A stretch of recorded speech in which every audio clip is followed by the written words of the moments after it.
Just to tell the audience a little bit about you before we do get started, Alicia Pilgrim is an actress from Washington, D.C., who was an alumna of Duke Ellington School of the Arts, and you're a recent graduate of SUNY PURCHASE Acting Conservatory. Yeah. Right? Cool. And you are currently playing Plum in the world premiere of Cullud Wattah at the Public Theater, which is really, really cool. That's like awesome. And the play, it's an Afro-surrealist play about 3 generations of Black women living through the current water crisis in Flint, Michigan, right? That's an incredible feat. That's really cool. The fact that you're doing a play about something that's so pertinent, something that's so important, and something that I feel like a lot of people have heard of but don't really have the full story on. I think that's really cool, and the fact that they brought that to the public theater is also like really great. Congratulations. That's really cool. How long have you been doing that for? So this play, Cullud Wattah, is by Erica Dickerson Dispenza, and it was originally supposed to go up last year in 2020 in July. Yeah. But we've been doing it. Wow. We started rehearsals, and they brought me back, and we started rehearsals in end of September. Wow, that's amazing. So we're finally like getting to it, but it's been a while then. Yeah. Have you've had the script the whole time? Yeah, I mean, she made like little edits along the way, but definitely. It's a beautiful script. Like, I recommend everyone see it because it's fucking dope. That's to really say the great. Least. How can we see it? Do we just are the tickets online and stuff like that? Yeah, there are tickets online. They have this week is the last week to see it. Closes this next Sunday. Oh my gosh, really? Yeah, but it's dope. You can I have like artist rate tickets, not that many, but some that's like $15 off. And like you can just get the tickets online, but if you want to see it, let me know and I'll get That's you a really discount. cool. Yeah, I appreciate that. I think for the people watching, it'll probably be too late, sadly. Yeah, sorry. But yeah. But they're recording.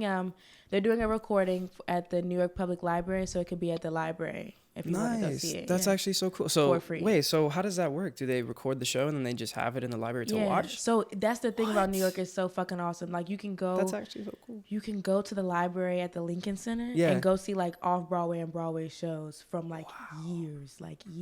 I actually had no idea that was a thing. Thank you. Free. Thank you for telling me that. Yeah. I don't know if you know, but I have a history in theater and musical theater. Really? Yeah. So that's how I met Fran, and Courtney as well. I met Courtney through Fran, and I met Fran through musical theater. Cause y'all can sing. I appreciate that. Yeah. So it's really cool to hear something like that because I honestly had no idea that was a resource. And I constantly think about wanting to watch shows and things that aren't on Broadway or off Broadway anymore. So that's really cool. Thank you for bringing that to my attention. How's the experience been so far with that play? Like, what's your biggest takeaway from doing something like that? I think what's so amazing about the play in and of itself, like even to see it, is that it's not hitting you over the head, but it is hitting you over the head with the fact that there is a crisis going on right now. To a right that we all should have is just clean water. But the thing that gets me, water.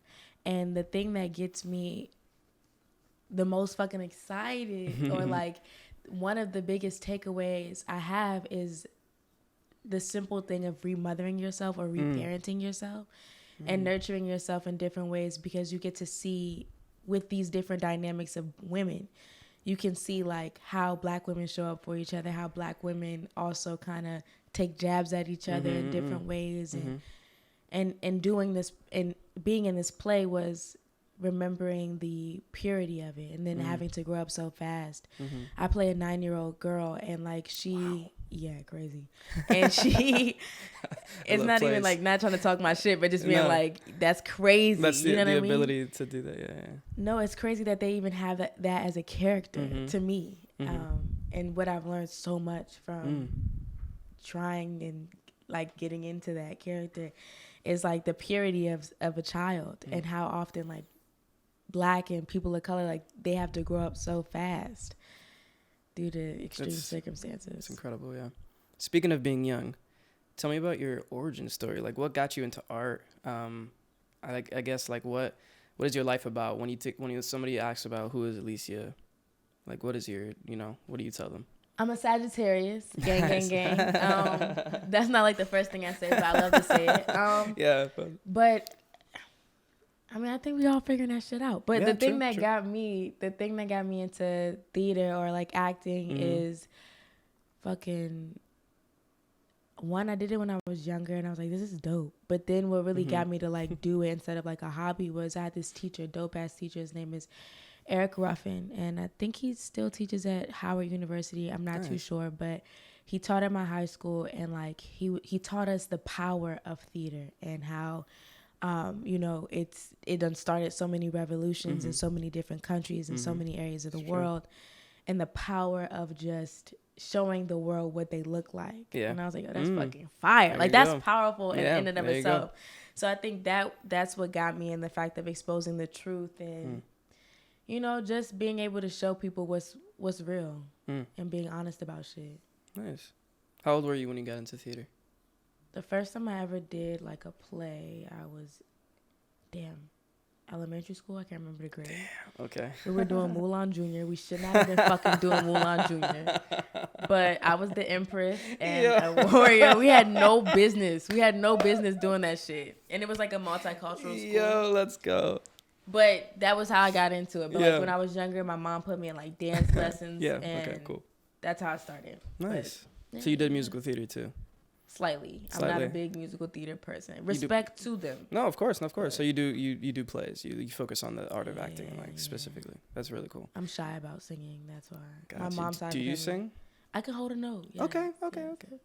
That's good. Moulin Jr. That's actually so funny. I didn't have the privilege of starting so early. I actually found out what musical theater was in high school.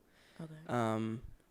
My junior into my senior year is when I found out. Wow. Yeah, when I learned of musical theater, and I kind of fell in love with it, and art in general, because I knew I liked acting, I knew I loved movies, but like musical theater, it was like, whoa, this is like next level. Like my school was doing In the Heights, and I was like, wait, okay. I was like salsa music. It was like Latin music, hip hop dancing as well. Like it was like everything that I was into at the time just kind of culminated onto a stage with like a bunch of people that looked like me, and I was like, this is like what the and I fell in love with it. I was a techie for that show, and then that year I auditioned for musical theater, and I auditioned for the theater classes. The next year I got into those, and it was like from there is like history, you know.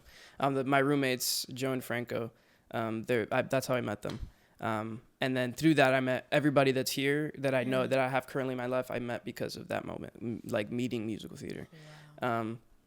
So I know how like theater can like really change your life. And it's great to hear that, because when you said it, that quote that you said was right on the nose. It was like showing people who they are and showing people, who they are is basically what it showed me. And I was like, that's like incredible. And then to be talking to you, you're in a show that is showing people, not only who they are or who they could have been. It's like it's showing people that are outside of that world what other people are going through and what anybody could be going through at any point. And I guess I think theater makes that connection that's like so deep, that you wouldn't get in any other. You can't really get in any other medium. It's like people to people. Like you're seeing a show and there's people in front of you like experiencing those things. Yeah. So have you ever had like during the show, do you have people come up to you like after the show to talk about the show like all the time? Like what's the reactions to the show? What are the reactions? People they always take time. I mean, I just wanted to hit on it, but that's dope. Like I just want to say to comment on that about meeting all these people from theater. That's divine alignment for real. 100%. And that's so fucking that's amazing to me. I'm getting a little emotional about it because that's amazing. That's so amazing to meet all these people that's like your tribe from doing this. I've had people be like, I forgot how to breathe. Like I forgot how to breathe. Because the writing is amazing and the way in which like the director leads. Candace C. Jones, she's also from DC. I went to my high school too. Dope. That's really cool actually. And it was just amazing. But the way in which everyone came together to make the theater, to make the show, it's so dangerous to call it a show to me because it's so real. Like the thing that hurts so much about it is that it's real. Like it's going on right now. It's not like I could just drop it and walk away. Like this is something that's going on right now. And people have been crying. I had like one of my brothers come see it, and he was just trying not to cry, but he was like, I'm fucking like going through it right now. But so I feel like it's gonna be one of those that stays with you for a while, right? It's gonna like it hang definitely out. lingers, yeah. There's some shows like there's those shows are so important, you know, the ones that are about current issues that are going on, but they're so hard to do, and they're also so hard to put on. It makes a lot of people afraid to put them on too. Like, you don't see shows too often that are about current events. Like, that's pretty difficult. But for you to be a part of something that is happening, like for you to be a part of that is really cool. Where did you get this shirt from? Oh, this is Keon Staten. I like it. He's an artist that we work with. The project. He was a poet in New York. He's popping off. He's really good. But this is from his. He wrote a poetry book called She, and this is the art for it. So he did like a merch thing. I've been waiting for this shirt for a while, so I wear it out now. You better. Yeah, I appreciate that. Thank you. But yeah, thank you for doing that. You know, I want to extend my gratitude for just for your strength and to do something like that, because that's not tough. That's not easy. That's very tough. Yeah, and I guess what are some things like how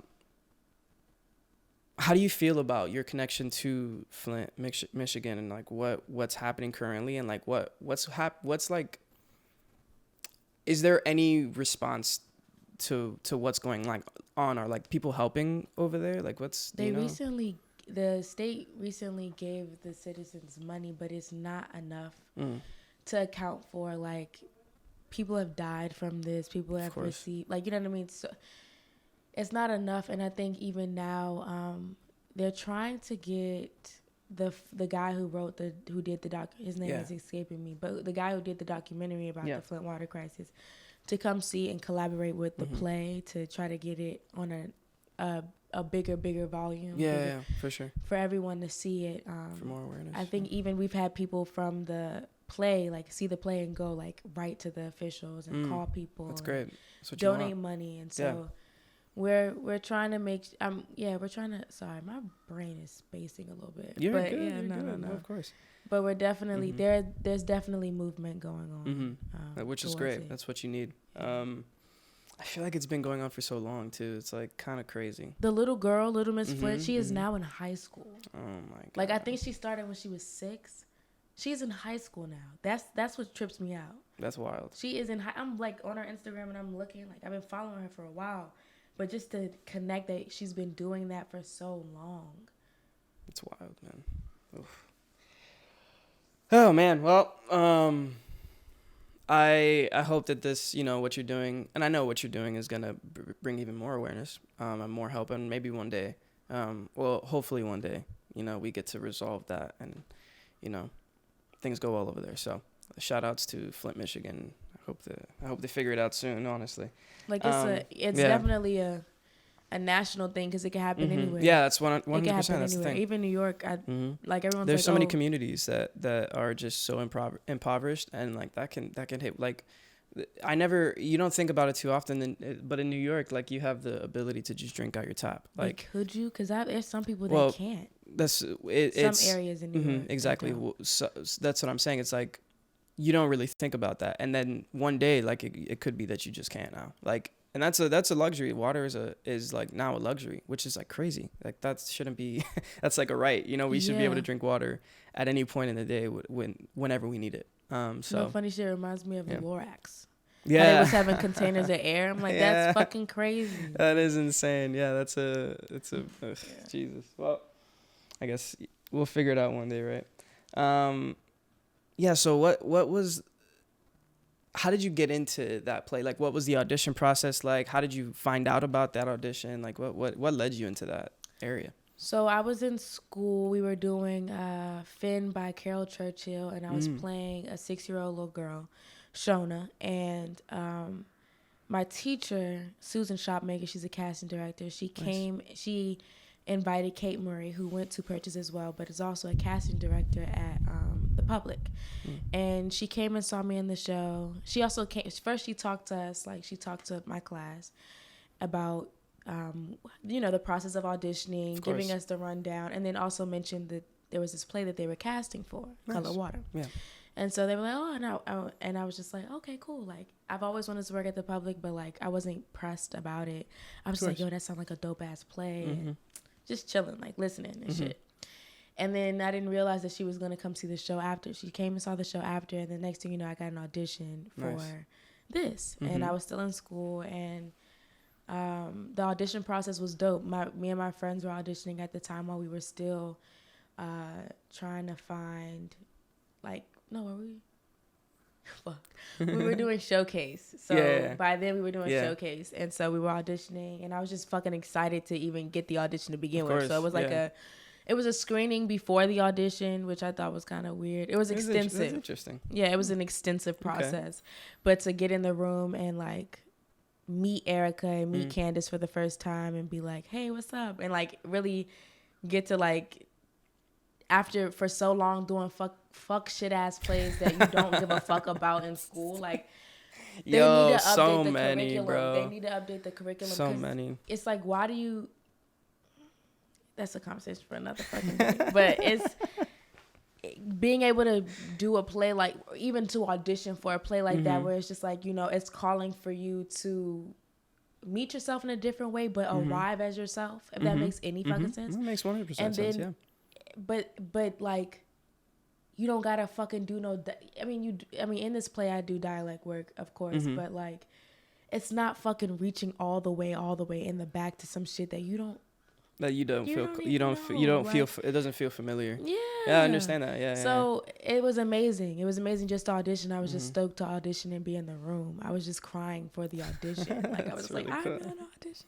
And then I got the audition, and then I had to do a final callback, and my final callback was the day of my New York showcase, which was dope. And then that's really wild, actually. It was cool. It was cool. I liked the pressure of the situation. Yeah, for sure. That's really cool. But it was amazing, just the process. And then I booked it, and then they had like a workshop that they were doing just so that the artistic director, the crew, like, can see who the cast is, I believe. Okay. And I couldn't stay for the whole time, but I did it, and I got to meet these dope ass actors who are just fucking brilliant. And they planned on going to Flint, like on my graduation day. Oh my gosh! And and ended up the pandemic happened, and then they ended up having to cancel it. But definitely, the dramaturg Jack, I forgot his last name, but he's dope. This man knows a whole lot of shit. He's from DC too, and shout out to DC. And he definitely had all the tools. Like, it wasn't a stingy thing. So it was dope to work with him. That's really, really cool. Sounds like a great experience all around. I will also say, because you spoke on dialects, I try to stay away from dialects as much as possible. I don't, unless it's something that I feel is close to me. Like if I had to learn like a Latin accent, or like if I had to learn like a New York accent, or like something that was like I could feel related to, I can't do like British accents and like other languages, and like, bro, it kills me. It's so, for me, it's cringe. I can't see people that look like me doing accents like that. It kills me. I don't know why. I can't explain it. I just don't. It's mad weird. But yeah, I just wanted to comment on that. But yeah, that's really cool. Did you like form a close bond with other people that were in that show? Because I feel like usually that's kind of how it goes. But like, you know, shows are different, so. Yeah. I mean, sometimes no. I fuck with these people. They're really fucking cool. They are. Everyone is. So I'm just, and I say it every time we have like a meetup, and I'll go like, I'm just leading with gratitude, because this isn't something to take for granted, to be a part of this, or So I'm just admiring all of this art. Oh yeah. This is like our little. We call it the castle. Like this place. This is kind of where a lot of the project field work goes on. That's why it's so incredibly messy right now. It's just so much everywhere. This looks more organized than my room. Yeah. Well, that's, you know, this is like the public space, so we try to like at least treat it with a little bit of respect. But yeah, these are all from like artists that we know personally. Wait, is her name Sarah? Sarah, yeah, Sarah. I remember because I came here for 4th of July, and we were out playing Y'all are playing our Project Field videos. You were here for that? Yeah. What the fuck? And that's how I met you guys the first time. No way. Yeah. And they played your music, and I was like, yo, me and my friend was like, yo, this shit is dope.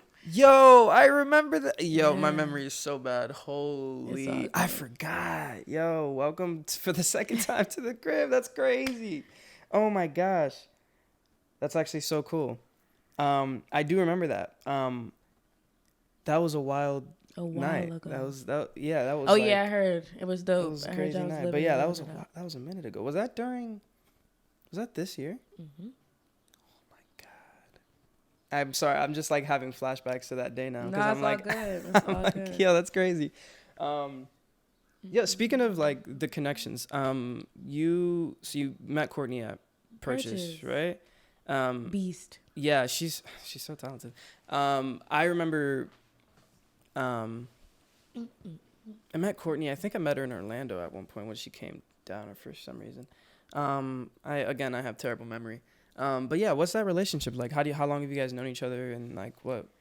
I met Courtney at fucking Purchase, and so when I got accepted to Purchase, I was like, they had a group chat, and it wasn't that many black people, and I was like, shit, it ain't gonna be no fucking black people here. What the fuck? And I was stressing, and lo and behold, we get there, I think the first day, and I see this beautiful black woman, and I'm like, oh my god, yes.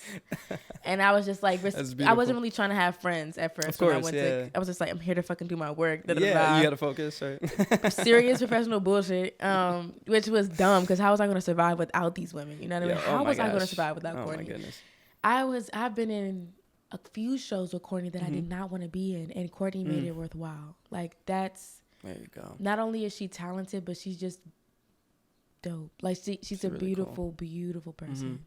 And honest as hell. I agree. Yeah, 100%. I've never had a moment where I didn't feel like I was actually connecting with her. She like I think she demands that like attention, that focus, that when you have a conversation with Courtney, you got to be there, you know. Which I always appreciated about her. And I have yet, which is crazy, I've yet to see her in a play. Oh, when you do, watch out. The way this woman fucks language up, it's like she reinvents language, y'all. I swear to God. So and then she has like power in her fingers. Yeah. She is powerful, period. But like the way in which her fingers move. I'm very excited to see that. Yeah, she told me when I first, it might have been the first time we sat down and had like a real conversation. Because I was out here, she was out here too, and then Fran wasn't here yet. But she wanted to meet up because we had that mutual respect from each other from a distance, you know. And yeah, we were talking about a play that she was doing at the time, and it was like she apparently had like pages and pages of like just dialogue on like script, like she had a lot of dialogue. And I just remember having a conversation about like what it meant to be an actor, what it was like being in school and stuff, which we're going to touch on later. But like her struggles with it, but also how she was like fighting through it and stuff. And I just remember just being like, yeah, this is something I don't get enough of, like speaking, like sitting down with an actor, you know, an actress, and talking through what it means to do that, and like talking through the finer details of being on stage and stuff like that, and having to do what we do. So yeah, I agree with. I want to see her in more. Like I want to see her doing more too. Like, it's hard out here to be active in that realm. But even watching her speak is dynamic. Yeah, 100%. Shout out to Courtney. And shout out to Fran and Courtney for both making this connection. Yeah, shout out to Fran. Yeah, thank you all for introducing me to Alicia. We're here now. We're sitting down and we're having a conversation. That's what I'm talking about. It's awesome. We love it. Thank you for being here. But yeah, so usually towards the end of the podcast, we go into Patreon questions. Okie dokie. So on the Patreon, we posted the flyer. We made it known that you're going to be on the show.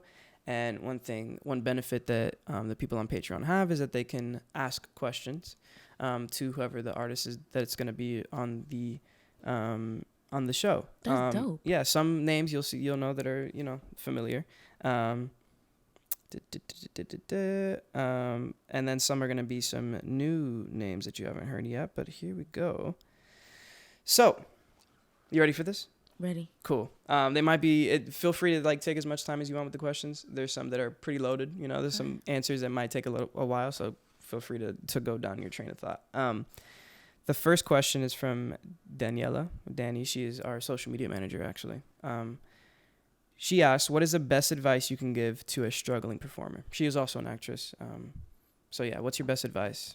Hey, Danny. The best advice I guess I have would be, this is so fucking cliche, but I swear to God, this is really how I feel. Yeah. Staying true to your motherfucking self. Like, if there's something that is not sitting right with you, it's a reason. And I think that even with that, or even following your bliss, that too, like whatever makes you feel good, even if it's whatever makes you feel good. I'm talking about even outside of the world of performing or acting or whatever it is that you do, because that helps whatever it is that you're doing, whatever that medium is that you do. Yeah. Live, like, soak it up, be a person, like live. Cause that's when I feel like my work started to come back. I felt really fucking rigid at school because I felt like school, yeah. Like it just felt like, you know, it felt like I was trying to understand what it was that the teacher was teaching or relaying the information and trying to incorporate it, but it didn't. A different language and shit. So I'm like, I definitely feel like live, because that shit'll feed your work. 100%. That's beautiful. I agree with that 1,000%. Since I've been in New York, that's all I've been able to do, or all I can do is live. And it's like it's fueled my art in so many ways that it's hard to explain sometimes. But yeah, I agree with that advice. It's really good, actually. That's great. Danny's in school too, so she's probably gonna relate to that hard. Yeah, she's great. Yeah, don't let them take your joy, bro. Don't let them take what's yours and claim it. They try to take, don't let them claim yours. 100%. Cool. This question is from Christine. I don't know if you met her that night, but she is one of the OGs of Project Feel. The mind behind a lot of our works.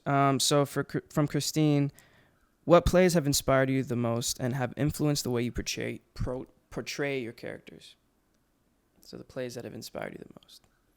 Okay. What plays have inspired me the most?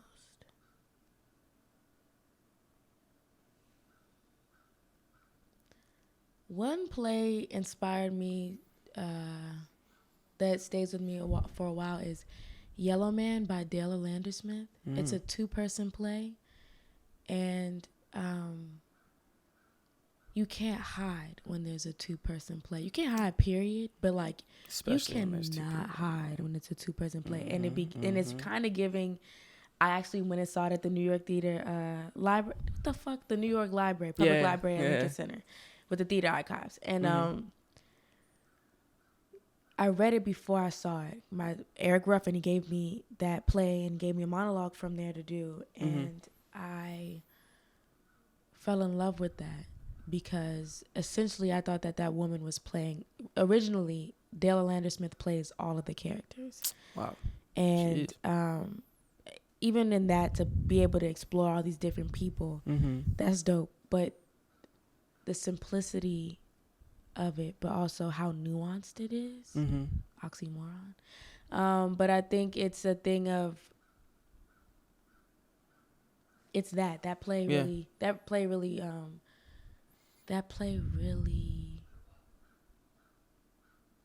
fucked my head up.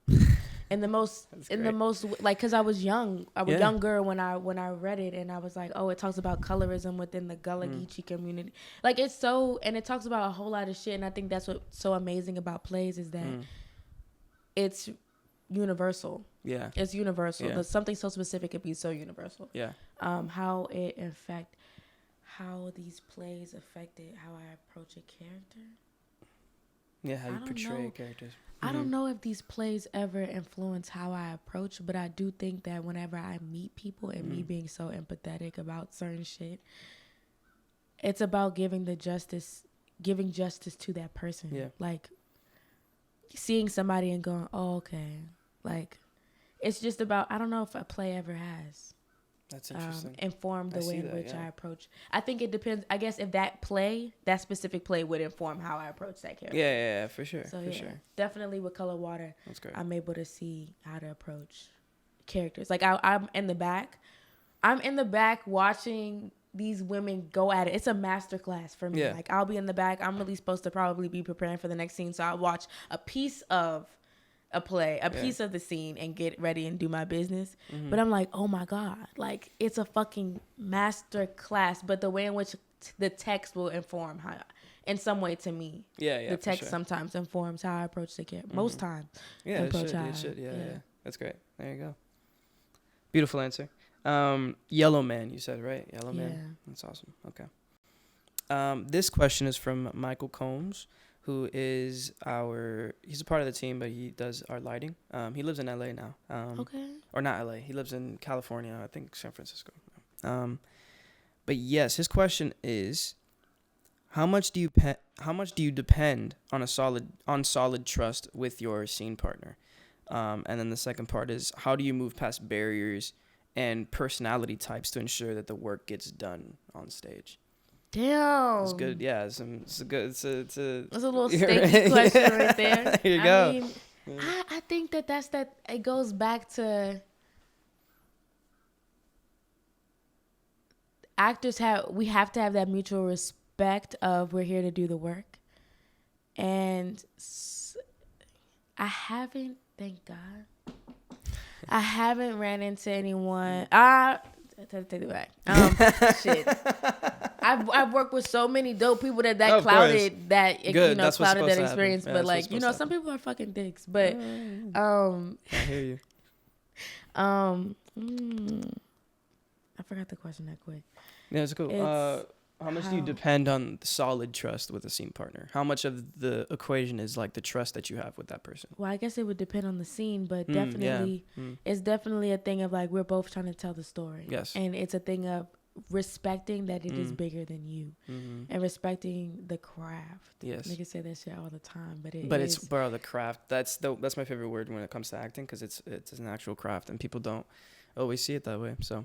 It's not like, and it has everything to do with you, but nothing to do with you. Yeah, because really, all the things that it has to do with you is how you plug into your character, or how you, you are your instrument, So, but that it would have like, how much do I trust? I just have this when we come together. I'm like, oh, we're both trying to do the story. Yeah. We're both trying to do the story, and if I see if I peep game, like, oh, you're not really your listening, intentions are different, or you're because I'm so much of a slut for the story that I'm like, okay, let me figure out how I can, navigate the fucking the innuendos of whatever you're doing to still tell the story. So it's I have a basic trust with people on respecting the story. That's what my trust is. I feel like when you get in there, that's the innate trust, like the trust that you expect to be there, and I think you can build. I think the beauty of it is that, like, as long as that's there, you can tell the story, and that's important. But as it's even more incredible when you can build on that trust specifically with a person and create and kind of give more energy to the story, give more you can be more, like you said earlier, you can be more nuanced with what's going on and with the text and like how you're portraying that, which is phenomenal. That's my phone, sorry. Okay. But yeah, that's a great answer. And I think you also touched on like the obstacles, like if you feel like the person that you're acting with, of course, depending on the scene and depending on what you need to do in the moment, it can be a pretty easy task to get past it, but sometimes it's like a little more difficult. And I think you spoke on it, is just like being like listening and just being you navigating it yourself, even if the other person isn't willing to listen to you. You kind of have to you have to play with the person, like you kind of have to do it. And sometimes people are like they may be nervous. I've worked with people that have been nervous, because it'll be like a intimate scene, not even, but like a boyfriend girlfriend type of thing. Yeah. And trust me, I've had my fair share of experiences with those. Yeah. Yeah, and you know, and it's being able to feel that someone's nervous, because that's so like relatable. Oh, like, 100%. Yeah. I was nervous earlier. That's I'm nervous anytime I get to do anything like this, and especially going on stage. Like, that is such a you have to be so you have to get past so many emotions to get on stage like that and to just do something. Yeah, I hear about that, but I think even when I mean, yeah, duh, like, yes, agreed. I think even when there is obstacles of like having to, like, I encourage a conversation. Like, I go, hey, what's up? Like, hey, how you feel about the scene? Like, you know, just trying to like navigate it,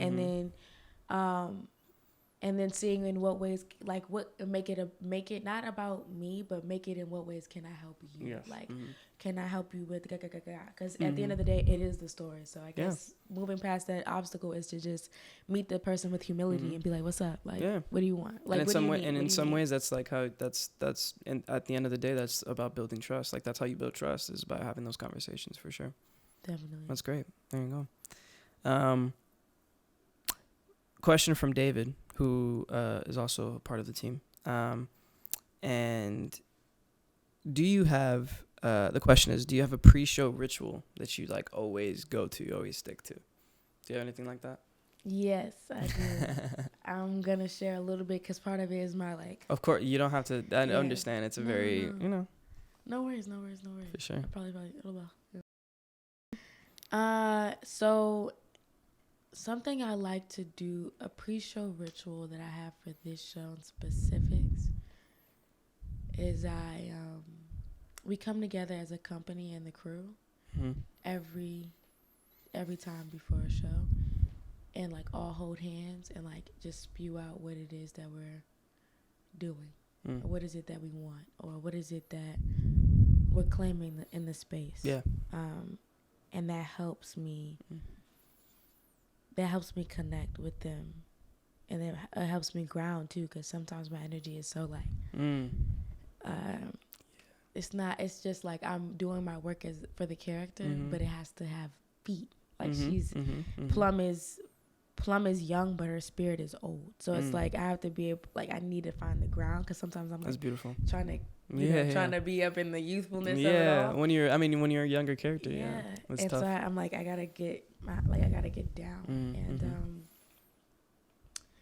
and that circle shit with them, definitely not circle shit, but like holding hands and connecting, it definitely helps. Yeah. And music is so fucking amazing. I don't think people, I mean, obviously yes, but music is so healing. So shout out to Project Phil, because those videos I saw and the set design, yours was dope. I appreciate that. I mean, everyone's was, but I remember yours too, and I'm just like, that shit is. Appreciate that. The lighting. So shout out to the lighting designer. Yeah, Michael. That was Michael. Michael, yeah. Shout out to you. Shout out to everybody. Like, that was. I appreciate that. That was Thank dope. You. Yeah, I agree. Music is what shapes my days, honestly. Like, I learned this from experience, and I didn't really I wish I knew this earlier, because I feel like I could have navigated situations much better. But I realized that, like, the music I listen to directly influences my mood. And it oftentimes, like, it's very subliminal, because that's the only way it could work for me. It's very subconscious. Like, if I'm up front trying to use music to change my mood, sometimes it just doesn't work like that. Like, I can't just do it up front like that. When I just play stuff, that's when things really connect to me. Do you play an instrument? So I haven't like mastered an instrument. No. But you just freestyle, right? It's sometimes, like, I recently I was playing piano a little bit, because I practiced for like a performance that I did. I wanted to just do a song on piano. I'm not like good. I'm just like, you know. But I play because, like, it feels good to be able to, like, play and stuff. And I use like programs and stuff, so a lot of the computers help you do a lot of that stuff without really knowing how. So that's kind of what But yeah, music is like vital. So I agree with that too. It's like it can single-handedly make or break my day 100%, which is crazy. Like what if do you listen to now? So it's a mix of a lot of things. But right now I have one playlist that I actually made with Project Field or for Project Field's Spotify, because we did this thing recently where all of the people on the team made a playlist of like their favorite songs. And I actually listen to that playlist pretty often. It has a lot of different genres, a lot of different vibes, but it's all music that makes me feel confident, I think is what I realized. And that makes me feel good. I like that a lot. So, songs by, IDK. There's one song called Puerto Rico by IDK with Lucky Day. I listen to a lot of Lucky Day. There's a Stevie Wonder, on there. There's a good variety of, a good mix. I listen to a lot of R&B and stuff like that. So, I fuck with it. Yeah. But Stevie Wonder will always be the GOAT. Oh, I love Stevie. Not even the GOAT. I don't even say shit like that. But he's really fucking amazing. He's super talented. Yeah. His music is incredible. But yeah, what do you listen to? So on my walk here, I listened to. Well, my walk this morning, I listened to. What did I listen to first? Shit be stuck in my head, and that's how. I listen to Stevie. Yeah. I listen to Tim's. I just got into Tim's. Oh, nice. I love her voice. Yeah, I love her voice. I listen to Rico Nasty. Nice. Shout out to PG. I listen to what the fuck else? R&B too. Yeah. R&B too. I listen to a whole lot of different things. I used to be like a hip hop head, but now I'm more into. Now I'm way more into R&B, but I still listen to old school hip hop. That's good, yeah. I listen to a lot of Jay-Z as of late. Recently I re-listened to like his whole discography, and I was like, damn, so much good music in there. Like it makes me. I'm like, damn, this motherfucker really did spit out. He was really spitting. Like, and they say straight off. Like, I love watching their studio sessions. There's like videos of them like just coming, and I'm like, they just did that off the dome, and then they just recorded it, and that's how the song is. I'm like, I can't, like. Genius.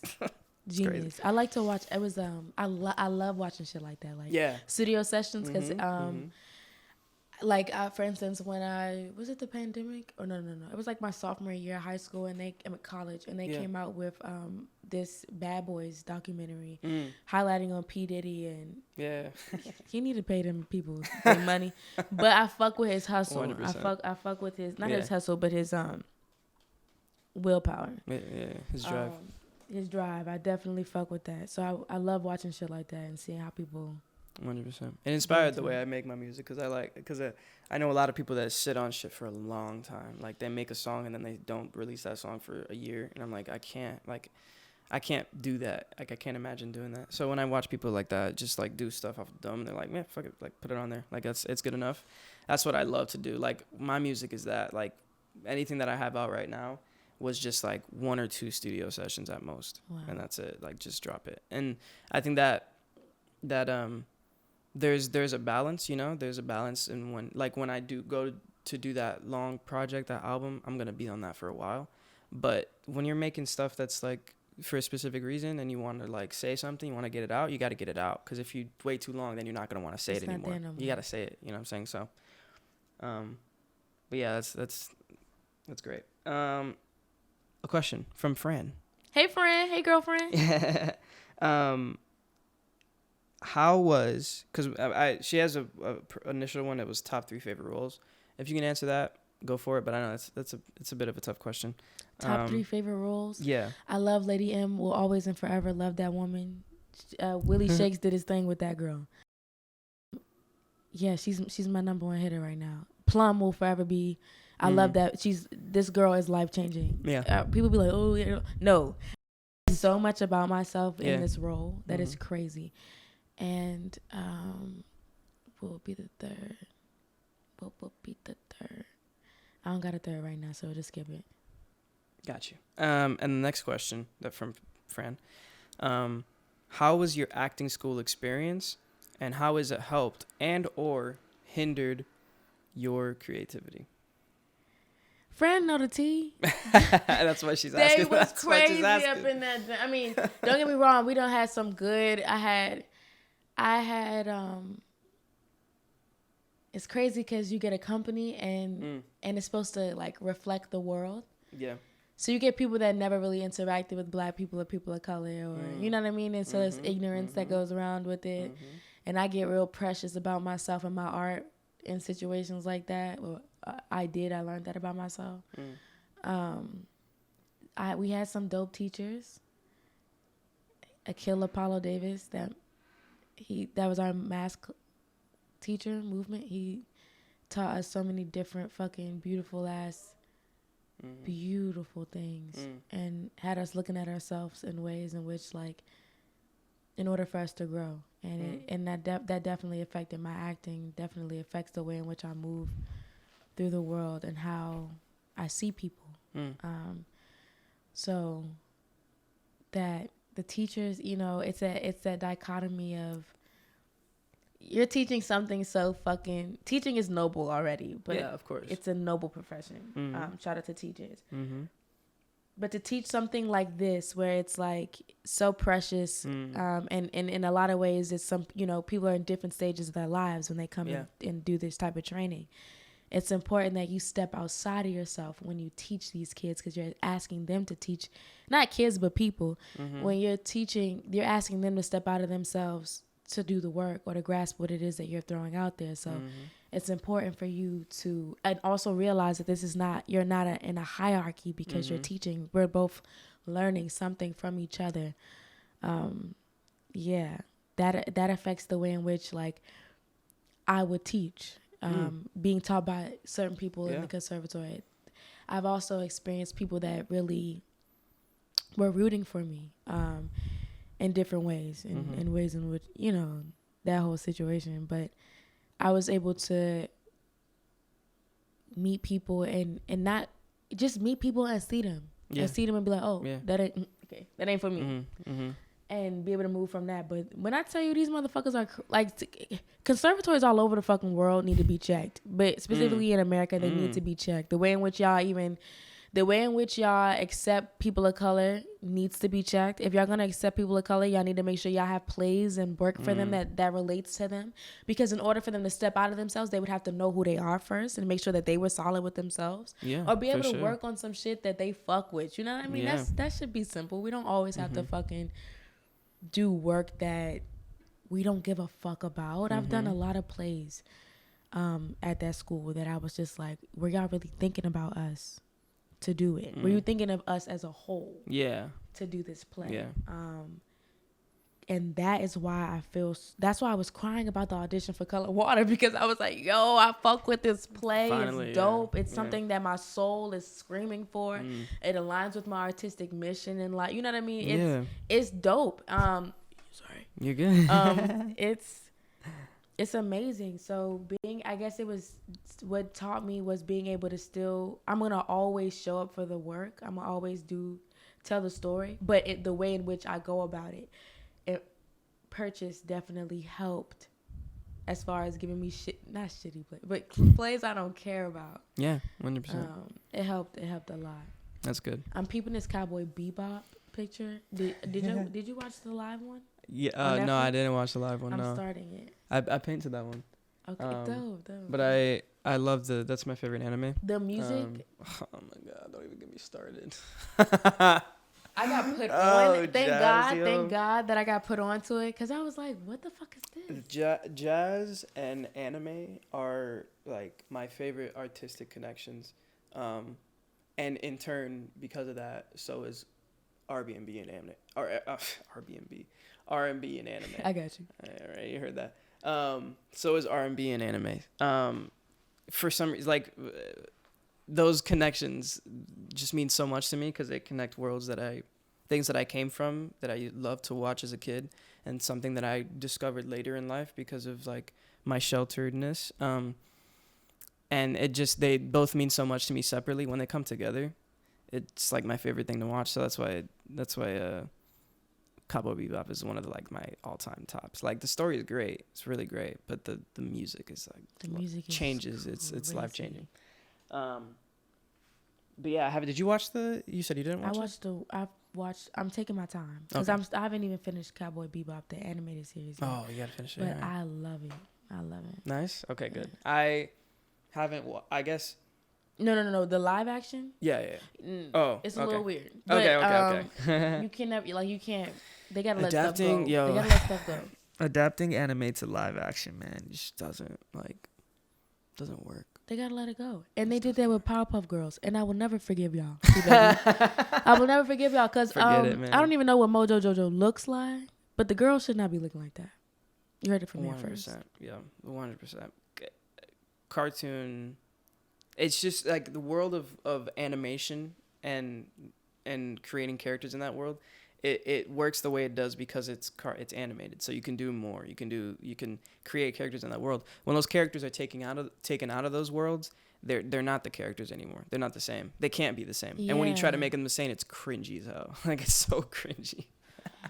It's so hard to watch. It's hard to even master. Like even with Cowboy Bebop, it's hard to master the aesthetic and the attitude, and then to recreate it, and like you have to make sure your lighting is on point, your set, your comedic timing, like you have to make sure all of that shit is on as an point. Actor, I would have to get paid so much money to do something like that. To be I would have to get paid so much so that I can just do it, go into shelter for like a year so that I don't hear about it, and then come back and be like, all right, for real, we forgot about it. For real, we're good, we're past it. Like I know I did that. Don't even talk about it. Like let's not even talk about it. I can't.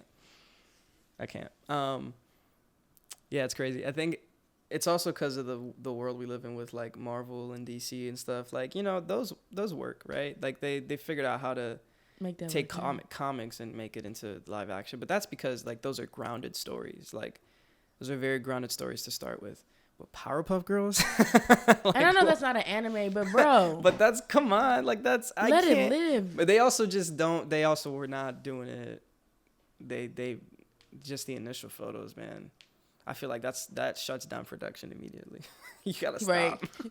What Cancel am I looking it, at? pull it what out. am I looking at? Yo, oh my God. It was so I know crazy. the producers were like, what's going on? I didn't see this. This wasn't no the concept shade. art.